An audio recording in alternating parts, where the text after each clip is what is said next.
feel like Gordon Bombay would have taken his career to even further heights. Everything's flashy, everything's cocaine, everything's Fun. Open wide for some soccer. I don't care what you think about what your personal thoughts are at home. I care that you hate the Call Cowboys. this college rule. Welcome, everybody, to the Sports Experience Podcast. I'm Chris. This is Dom. Just a couple of comics out here talking sports. Please give all of our social medias follows, likes, all of the stuff that you hear, Instagram, YouTube.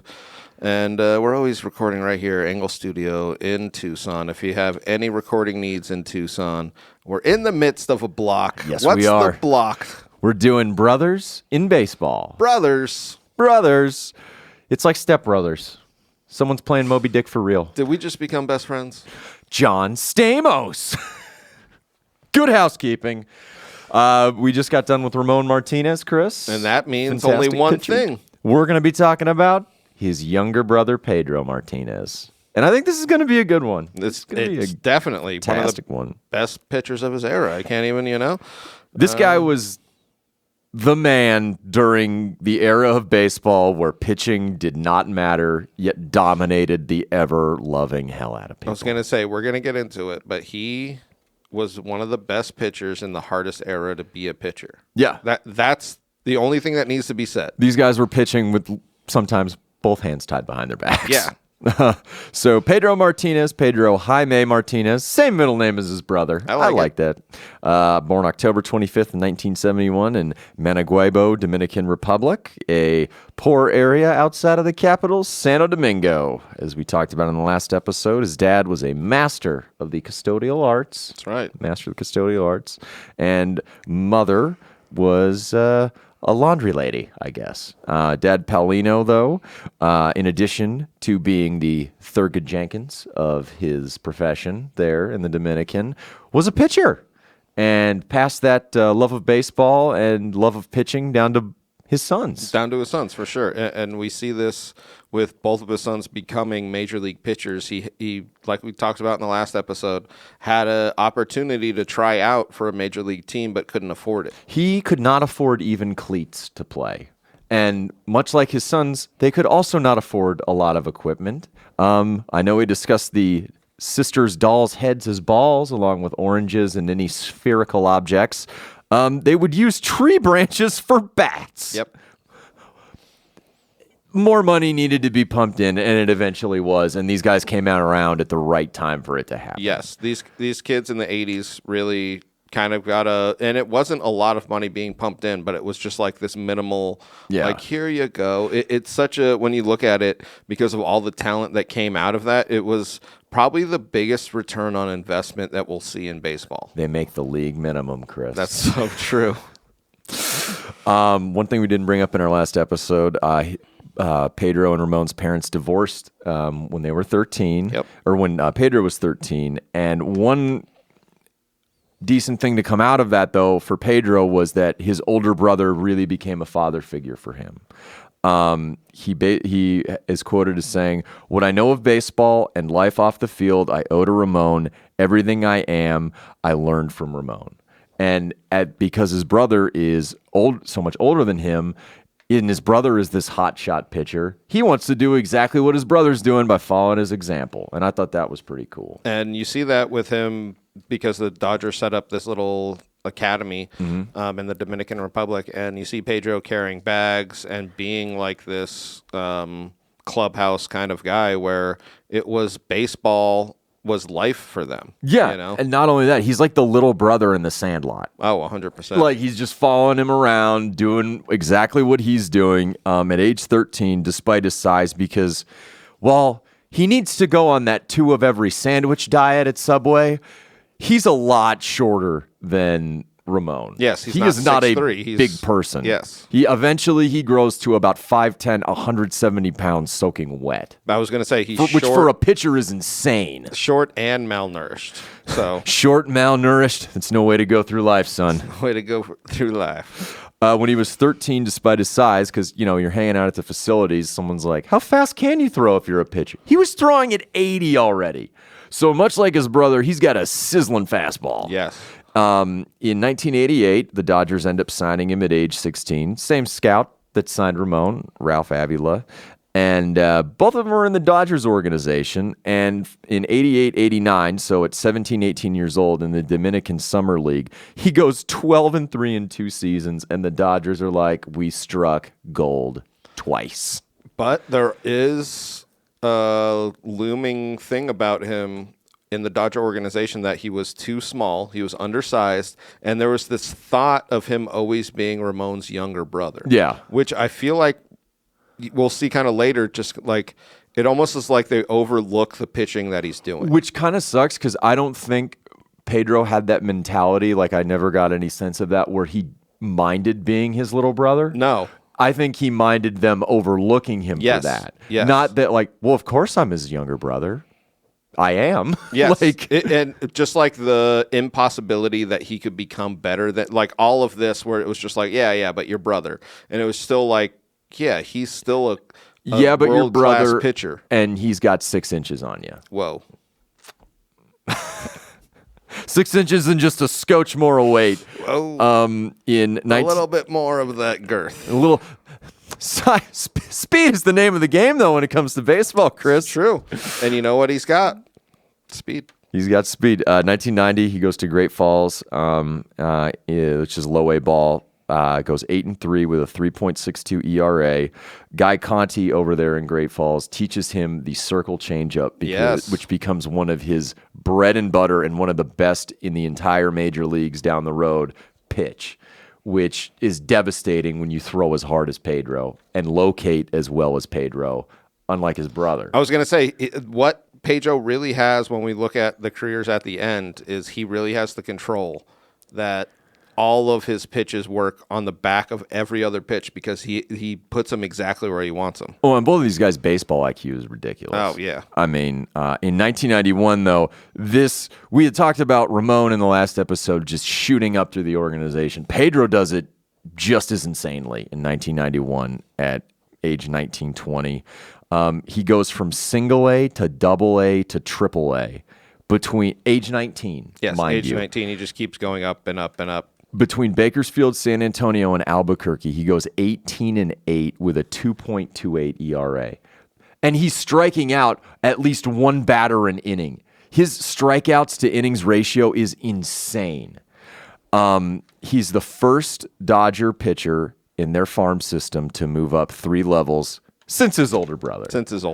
And that year, as we talked about in the Sandy Alomar episode, he's named the Sporting News' Minor League Player of the Year. Well, and we see his brother, this is like the year that his brother becomes like this ace. Staple, this ace in the Dodger organization. And a quote that he came out and said was, "Oh yeah, but my brother is literally better than me."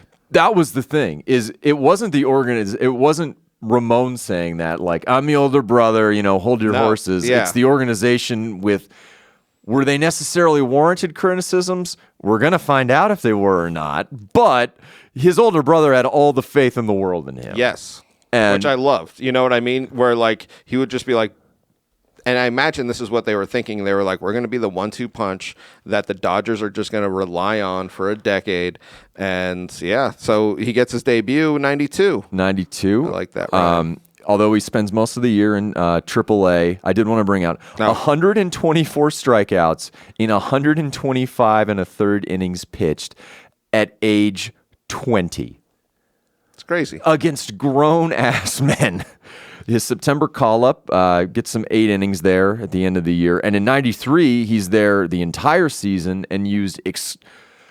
The Dodgers don't want him on the starting staff, though, with Ramon. He's used exclusively out of the bullpen. Yep, as a middle reliever. Because he can go longer innings. Yep. He's strong, and he's throwing just absolute BBs. Has a terrific season. In 65 games, goes 10-5. 119 strikeouts and 107 innings pitched, 2.61 ERA. And in one of the games this year, he finishes a game that Ramon starts, which was the first time since the 79 Braves with Dick and Mickey Mailer, which is pretty cool. It's a little spider web. Yeah, that they got to finish. They got to pitch a game together. And 93, you're thinking, okay, well, he's a middle reliever, but he should be starting games for the Dodgers. And even their executive vice president, Fred Clare, had said, there's no amount of any compensation which would lead to us trading him. But there's talk within the Dodger organization, and there's some fear setting in, kind of with manager Tommy Lasorda over Pedro's chances to succeed in Major League Baseball, which were they warranted, Chris? Of course, we see him get traded, and we don't hear from him ever again. Well, it's such a bummer when this happens to your team. We talked about it on the last couple episodes. Yes, it is. Where organizations just don't have faith in the youth that they bring up. They almost have seen them for too long. They see too many flaws that other organizations are like, that's fine. We'll take that right now. Like, what are we talking about? So Dodgers really lose faith in Pedro, which it happens quick. That's the thing that you see. Like we were saying, like at one point they were like, we're never going to trade him. This is a great 1-2, like literally starting pitcher brother duo.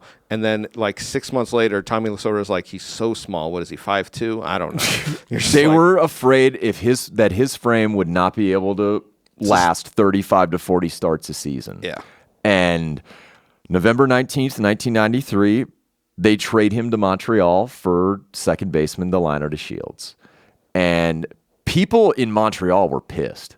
Oh, yeah, they were. Because DeShields was a star for them. They had just finished second in the National League East, and the front office basically did this not because they loved Pedro. They did it as a cost-cutting move because Pedro's not making nearly the money that DeShields is, and he's coming up for arbitration and a new deal. So they trade him.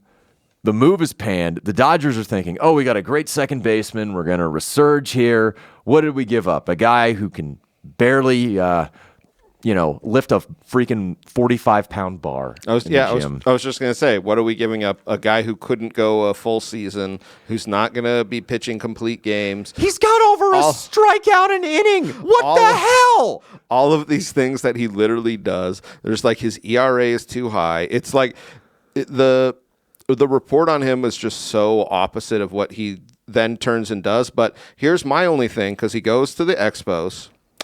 He meets up with the Alous. Felipe Alou, a former teammate of his father. And he changes his fastball, and I didn't know this, from a two-seam to a four-seam, and it makes he just puts that much more control on his fastball, where he has the circle changeup. Now he has the four-seam fastball, and he, like we were saying, has all the control that his brother doesn't have. And that four-seam fastball gives him more control. He threw the two-seamer, too, but the four-seamer was his pitch. Yes. And when you can locate throwing 98 miles an hour, you are going to strike out a hell of a lot of major league batters. So we see this being a great trade for his development in this getting this new pitch kind of thing. And he enters a veteran starting staff. Yes. So, I mean, it's the perfect move for him. And in the 94 Expos, as we brought up on this podcast, had the best record in baseball this year with Pedro, a huge reason why. Yeah, he came in as a great starter. 11-5, a 3.42 ERA, 142 strikeouts, and also led the league in hit batsmen. Because if there's one thing Pedro did since day one of entering, probably ever playing baseball, he would jam you inside. I was going to say, he was not afraid, even as small as he was. He was known to be an inside pitcher, and he would also known to hit you on purpose. Senor Plunk, I love that nickname. And we see it right away. Let me see the date real quick. I don't even know the April date. 13th, 94 against the Reds. And he has a no-hitter going into the 7th. And what does he do? He hits Reggie Sanders, pitching inside, who is a much larger man than Pedro. Everybody's a much larger. And he went after him. And people were like, okay, sometimes batters and pitchers have kind of a bad rapport, but why would he try to hit him with a no-hitter with one out in the 8th inning? Yes. So, yeah. No, he wasn't pitching a no-hitter, Chris. He was pitching a perfect game. Oh, that's even better. So he had the stuff, as we'll bring up, even though he didn't get a no-hitter like his brother, he had the stuff to pitch a no-hitter every night if everything broke his way. Yes. Yeah. 95, granted, after 94, the Expos sold off all of their roster outside of Pedro, essentially. Goes 14-10, 174 strikeouts. And this year, on June 3rd, 1995, he becomes only the second pitcher in Major League Baseball history to take a perfect game into extra innings. So against the It's always against the Padres. Perfect game into the 10th where he gives up a hit and they immediately take him out. And So they had scored a run in the top of the 10th. So you're thinking, oh my God, this Here is we it. go. And then Bip Roberts hits a double. And granted, they win the game. But still, it's not the 10-inning perfect game we all wanted. That would have been awesome. That would have been incredible. So 96 goes 13-10 with a 3.7 ERA. You'd think that would be bad, but the team only scored 22 runs in his 10 losses. That is ridiculous. Well, they, like you said, they sold off essentially all of their pieces. Pedro's the last player in this last Expos team. Makes his first All-Star game this year for Montreal, which we should bring up. And then in 97, oh my God. This is one of the better pitch seasons of the 1990s by anybody. And it's a really fantastically pitched season on a horrible team. Yeah, they're dog shit. He goes 17-8 with a 1.9 ERA, which is crazy.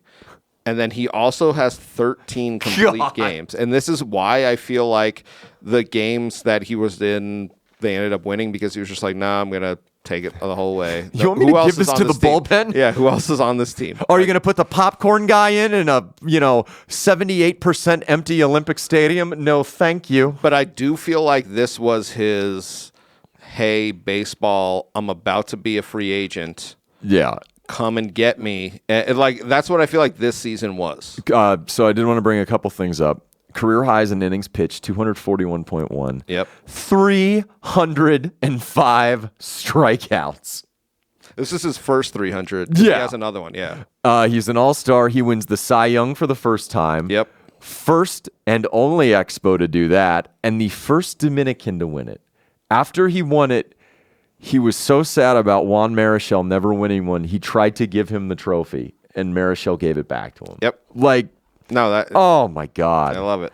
And because they're the Expos, and they're very cash poor, and he still has another, I believe, year after this of team control, there's no way his stock could be any higher. Yes. At this point. So November 18th, 1997, he's traded to Boston for Carl Pavano and Tony Armas, both pitchers, and signs a 6-year, $75 million deal with the Bo Sox. Hold on. So he gets traded there, and he doesn't sign this deal right away. No, And this is the thing I actually like from his Expo days, because he goes to the Expos, 94, they're dominant, they sell off their team. Yeah. His response to Boston once they traded for him was like, that's cool, I'm not signing a contract until you commit with players. Exactly, And that was the thing I actually really loved, because he has this quote that he was literally like, I could make money anywhere. Anybody could trade for me. I'm about to go on free agency. I can make this anywhere. I want to be on a team that could win. And they proceed to Boston. I feel like for the first time in a long time, like that, what we see, they were like, we're committed to. We're going to get you some guys. Winning. Yes. Essentially. So in 98.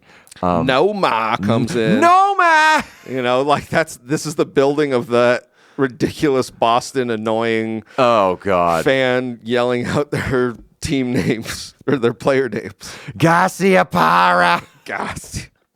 98, he goes 19-7, 2.89 ERA, 251 strikeouts, second in the Cy Young voting to a roided up Roger Clemens. Yep. I mean, let's be honest. When he after he left Boston, it became disturbing. But this is where we find out what kind of postseason pitcher Pedro is. The kind of, let me put y'all on my back, and we're at least every third or fourth day, we're going to win. Yes. Because, yeah. So in the ALDS against Cleveland in game 1, he just absolutely dominates them. Unfortunately, they lose the next 3 games because while they did add more guys, they're not quite there. We see this team building. And then in 99, I know I brought up Alomar, probably should have won the MVP this year. A very strong argument should be made for Pedro in 1999 because I know I brought up 97 as dominant. This is probably better. I was just going to say better. His era of 97 to 2001 is so crazy dominant. It's but mean. It's mean. And this is why we said this earlier. This is the height of steroids in baseball. Allegedly. Thank you.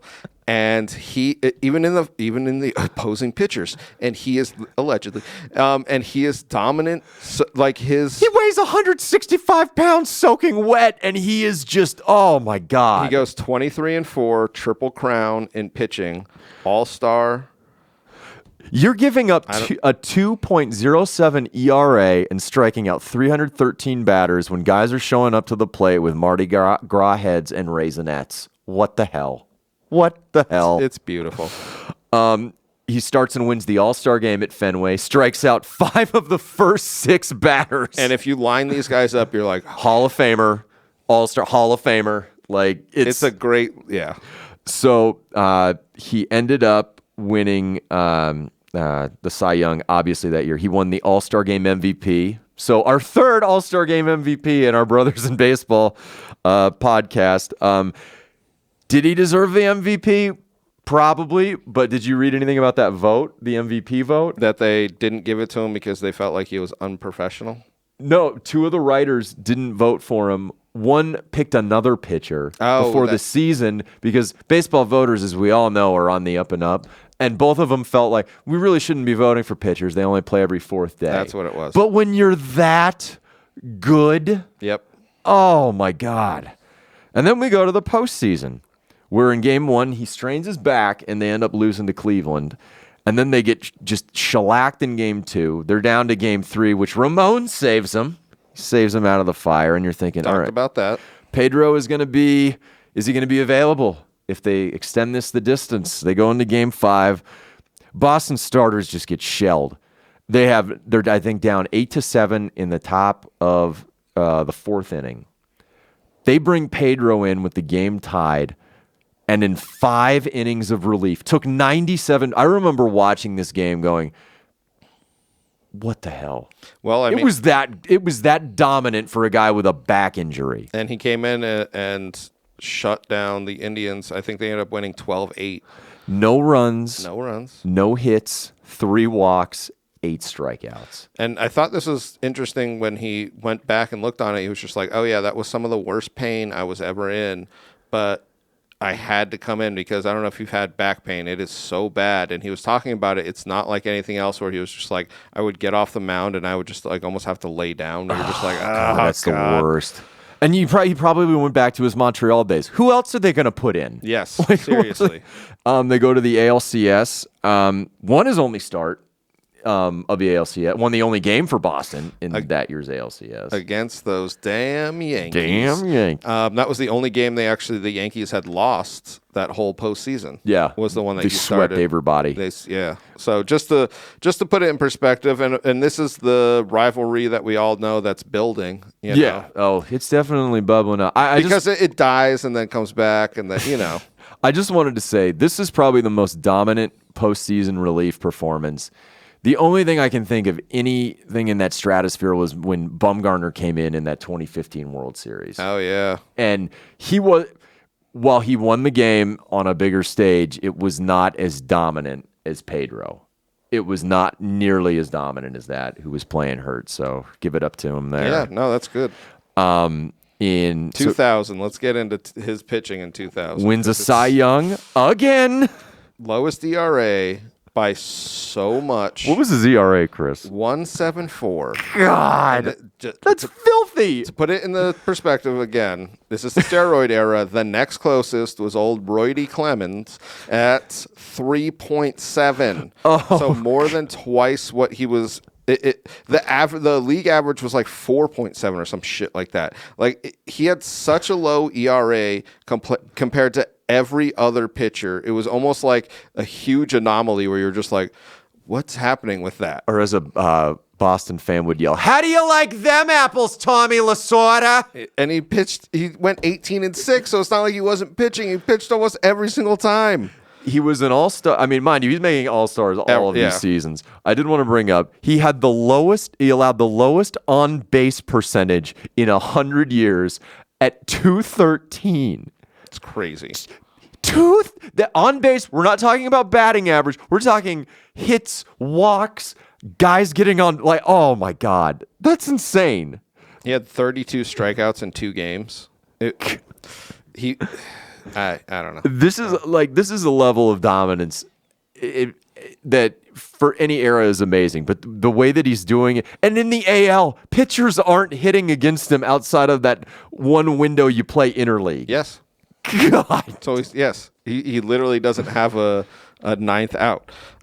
His whip was unbelievably. Oh God. It was like 0.74, and I think in 99 to 2000, it was his ERA was 1.9 and his whip was 0.83, which is just. I can't. It's hard to even like.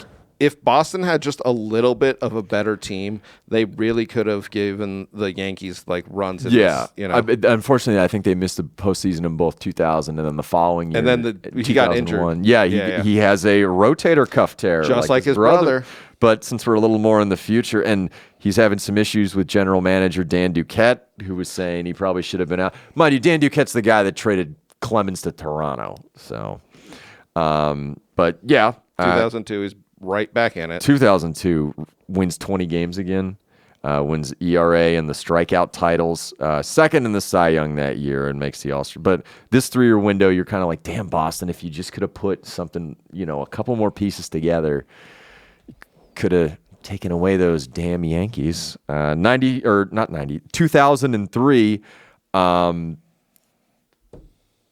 What more can you say? I mean, and they start kind of easing his workload a little bit because they're thinking about some deep postseason runs here. I was just going to say, this is where they're not putting him in every single start that he could necessarily go for, and this is where they're starting to get the smarter baseball of like, regular season is regular season. Let's make sure everybody's healthy for the postseason. Mm-hmm. We have to beat the Yankees somehow. End this curse. And we see the infamous incident with... Yeah, so a fantastic year, 2.22 ERA and 200 strikeouts. He has some of the... obviously the lowest ERA in this era, but just like, it's crazy. In a down year, you go 14... Because his winning percentage is what I think is often overlooked. Oh, yeah. Because of every time you send him out there. Oh, my God. This guy's the slump buster. He's the fucking losing streak buster. Yeah, this sure. guy.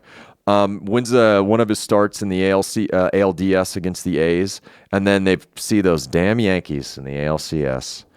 In Game 3, want to talk about Game 3? It's a bit of a dust-up. It's a little dust-up, a little Donnybrook, A little Donnybrook. And I mean... pitching against Roger Clemens. Sure, a lot of people watch this happen. Yeah. Kind of hilarious looking back. 2 teams, clear benches. Go over what happened. Okay, so in the top of the 4th, Pedro had just given up. He had let New York take the lead. Yeah. So he throws, I won't say at, Mount got away from him. He's an insider. He's an inside guy. He throws at Kareem Garcia, who's like a replacement level Bush League player. He takes offense to it. And in the following inning, Roger Clemens just throws one at Manny Ramirez. Yep. Bench is clear. Pedro's not happy about this. Well, and then someone sees Pedro from the Yankees bench. One of their studs, essentially, a Yankee stud. A Yankee, just absolute Greek god of a man. Comes barreling at him.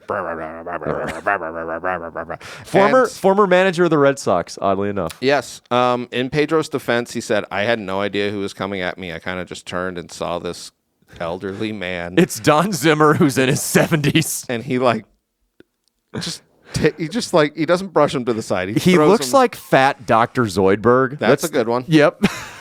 I mean, it's what he looks like. And he slams him to the ground. He matadors him. Because yes. if Pedro wanted to... No, you're right. Matador is a better... He could have bowed up and possibly killed this man by punching him. But he kind of... Because the Zimmer's kind of low to the ground, he just takes his momentum and just kind of lays him out of the way. Yeah. But when you're 70 years old and you kind of tumble over like that, as sad as it is, it's pretty funny. The only at least he didn't break a hip. Yeah, so. Right. Old man River, zip it or I'll break your hip. So Pedro gets another start, which is a very important game because it's Game 7. They're up 5-2 in the bottom of the 8th. Pedro has a bit of trouble. Gives up a run to make it 5-3, and their manager Grady Little came out, and you're thinking, okay, they're going to go to the bullpen. We talked about it with his brother. These guys want to finish what they start. Yep. And whether it's Little's fault, whether it's Pedro's fault for pitching, it is what it is. They leave him in, and the Yankees tie the game. I was just going to say, and then they score a run. The only thing we know is what happened. Yeah. That's the thing is, like, we can't imagine, like, we have no idea if they would have taken him out we have Just no a idea. Red Sox fan, it has to be devastating because that was the same thing. They took Clemens out of that Game 6 against the Mets Yes. because of a blitz. So it's like, oh, well, it's the George Costanza. I'm going to do the opposite. Yep. My name is Pedro. I'm unemployed and I live with my parents. Hi. I'm Aaron Boone. Gah! It's just so good because Aaron Boone hits a walk-off homer off Tim Wakefield, if you don't know, but to win the series. So Red Sox lose 2003 against the Yankees, building up to this 2004 insanity, Yes. essentially. Pedro, again, a little bit lighter of a workload, but still dominant. Wins 16 games, 227 strikeouts in 217 innings pitched. The man is 33 years old doing this. The only people that have that type of productivity with those stats are just freaks of nature like Randy Johnson. Or I don't even think Nolan Ryan has that. I mean, it's like literally him and Randy Johnson, which if you blind both of them next to each other, they'd be like, there's no way both of these guys are that dominant in the same way. But same body types. yeah. He wins a start against the Angels in the ALDS. Just a fine postseason pitcher, Martinez. He really is. Like, when you look through, because he didn't have great teams, but literally almost every postseason, he at least has one win, if not 0 losses. And these losses to the Yankees are just all-star, like, throw all the money in the kitchen sink to get stars on our team. You know what I mean? They go to the ALCS again against the Yankees. He loses game 2. Yep. And the Yankees take a 3-0 lead, but the Red Sox come out of it in game 4. And then they send Pedro to the hill in game 5. And they win in the 14th inning of that game. And then they proceed to win 2 more in the only time it's happened in baseball to beat a 3-0 deficit. Which that's what in a makes it 7-game series. so special. It's ridiculous. It wouldn't have been as cool if it was against the Mariners. No, that's no exactly. offense to the Mariners, but like everybody believes that, even the Mariners. Like, yeah. They win that, and then he starts game 3 of the World Series. Just 7 shutout innings. Yep. Dominant. Sweep the Cardinals. Finally champions. He's finally a champion. I did want to talk about some of his post-game comments, which I thought were pretty, nice. And because after the 2004 season, the Expos moved to Washington. Oh, yes. And when, he's getting drowned in champagne and they're asking him, what he thinks about it. And he just said he wanted to tell everyone in Montreal, like, how much he wanted that title to be for them because of the strike-shortened team in 94 and what was taken away. Now they had their whole damn baseball team taken away. Yes, because he really was, and this is something that people say about him, like, post-career, where off the field, he really was a different person than he was on the field, where we see he was a brushback pitcher, where you see he was ready to fight or whatever. Off the field, he was like just kind of like a different, like the class and the what you essentially want in a player, where you want them to play as hard-nosed as they can, and then off-field have this kind of like reverence and this like kind of this like really like telling Montreal, like, I wish, and we brought it up before, we feel like that might be the strongest team to ever not win, like, because they really got screwed over. I bet you he wouldn't have wanted to have been traded or leave if they just kept those players. Oh, I know, 100%. Like, I mean, I think he was like, well, you're obviously going to trade me now, but like, maybe if you had your shit together, why would I ever have to go to Boston? Yeah. Freaking Boston. But that was the last game he ever pitched for the Red Sox, Chris. Which I thought was interesting, but you see him signed for the Mets for a pretty good deal. 4 years, $53 million when you're, 34 years old? Yep. Yeah. You kind of can't deny that. And the Mets like to spend money. Has a good year, though, for him. 2005 All-Star, 15-8. 2006, still makes the All-Star team, but starting to get injuries in his hip and his calf. Is this the weird? So like he's wearing the wrong color undershirt. I think so, yeah. And the ump sends him to the locker room to change his undershirt, and he literally slips and hurts his hip. Oh, God. And like he's talked about it because he was just like, I don't blame him or whatever, you know what I mean? But I could never get back to 100% after that, where it made me think of his brother, because I did his brother's research first, and then I did Pedro's, where it made me think of his brother, where he starts compensating other stuff, and then other stuff starts to get injured, and then you're just like, oh, damn it. And then he had torn rotator cuff surgery like his brother that October in 2006, which sucked because they really would have needed him, because I think they had the best record in the National League that year, and they go all the way to the NLCS and lose in 7 games, which is just terrible. And he has an 11-month recovery period. He doesn't come back until September, but I did want to bring up, in his first start on September 3rd that year, he's the 15th pitcher to get 3,000 strikeouts. Mind you, he gets 3,000, not like Nolan Ryan. This is within a decade. Less than a decade and a half. That's really good. I was just going to say, I wish they did this when they showed records, like with strikeouts right next to it, showed how long it, literally how many seasons, and you were like, all right. Because it really is comparative, where you're just like, he had so many strikeouts and his ERA was so low for so long. But he's pitching to, not only in the steroid era, you're pitching in 5-man rotation era, where your starts are not A, going as long because of the way the bullpen is used, but B, you're not getting the extra 4 or 5 starts a year to put up those stats. Yeah. I mean, I love it. Oh, just insane. This is the point, though, where his fastball kind of starts to lose a bit of its juice. 2008, a lot more injuries with the Mets. Goes on the 5-6 with a 5.61 ERA, and his contract's up. So he's free agent. Free agent. Free agent for a while. I was just going to say for a whole year almost, right? Yeah, six months. Yeah. July 15th, 2009, he signs with the Phillies for $1 million. Coming off their World Series win, where getting blasted on Riot Punch and writing love letters to Chase Utley. So true. Holy shit, they're stickers, Chris. Does pretty well for him. Goes 5-1 over the 9 starts down the stretch. Does not pitch in the NLDS against the Rockies. Has a great start against the Dodgers in the NLCS, but ends up getting a no decision as the Phillies lose. And then we get to the World Series, and this is kind of when you know it's the end for him. And it's unfortunately the end for him against a team he probably hated. I was just going to say, this. I feel like this is not the way you want to end your career. Last game up against the Yankees. Lost game 2 already, and you're down 3-2 in the series. And doesn't have a great outing. How about that? Let's just say he gets shelled and the Yankees win the World Series. Yep. All right. We can put it like that. Yeah. I mean, that's the only way to say it. Goddamn.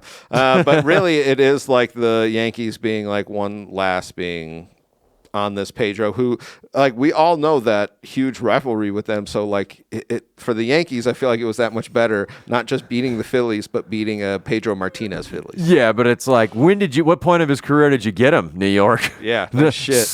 After he's slipping in the tunnel in the clubhouse? Oh, but no, and obviously that was his last game. Did want to bring up some of this is ridiculous. 219 and 100 was his career record. Set the record for Dominican-born pitchers for most wins. Broke Juan Marichel's. 687 winning percentage. That's over 2/3 of the time he gets a decision, he wins it. Yep. Oh, my God. Sub-3 ERA in the steroid era. 2.93. 46 complete games. 17 shutouts. 3,154 strikeouts for a guy that wasn't big enough to be a consistent starting pitcher in Major League Baseball. How about that one? I love that. I love the fact that his brother was right. Yeah, that his brother stuck up for him. Yep. Not the Dodgers. Not the Dodge. 3 Cy Youngs, 8 All-Star games, 5 ERA titles, 3 strikeout titles. And in 2015... makes the Baseball Hall of Fame. He made the Canadian Baseball Hall of Fame too just recently. Yep. We talked about the whip, the walks, and hits per innings pitched. It was the lowest in the live ball era. Not the steroid era, the live ball era. It's crazy. I mean, what the hell, dude? This guy was the most dominating pitcher in Major League Baseball, if you really break it down. Yes. Especially in the night, like we were saying, 97 to 2001, where his ERA was so much lower than every other pitcher. Like, he literally was so dominant, it's hard to even put it in perspective. Because he was really like an outlier. And I mean, this is an era where you have just dogs like Maddox and Smoltz and Glavine and Randy Johnson. Mm-hmm. Like, I mean, what the hell, dude? This guy was amazing. Like, he had the career many thought his brother would end up having. Exactly. Which kind of sad his brother never had that, but you know he had to be super happy for him. I'm sure. Because, they were super close. And, like we said, they got to play against each other once, on the same team a couple of times. Like, it's one of the brothers' careers that I love. You know? Yeah. Almost Alomar-like. Yes. You know, getting to play together. Now, he's still staying around baseball. If you are familiar, he's on MLB on TBS for all their postseason coverage. And just a dog, man. Oh, my God. Just so good. Pedro Martinez, everybody.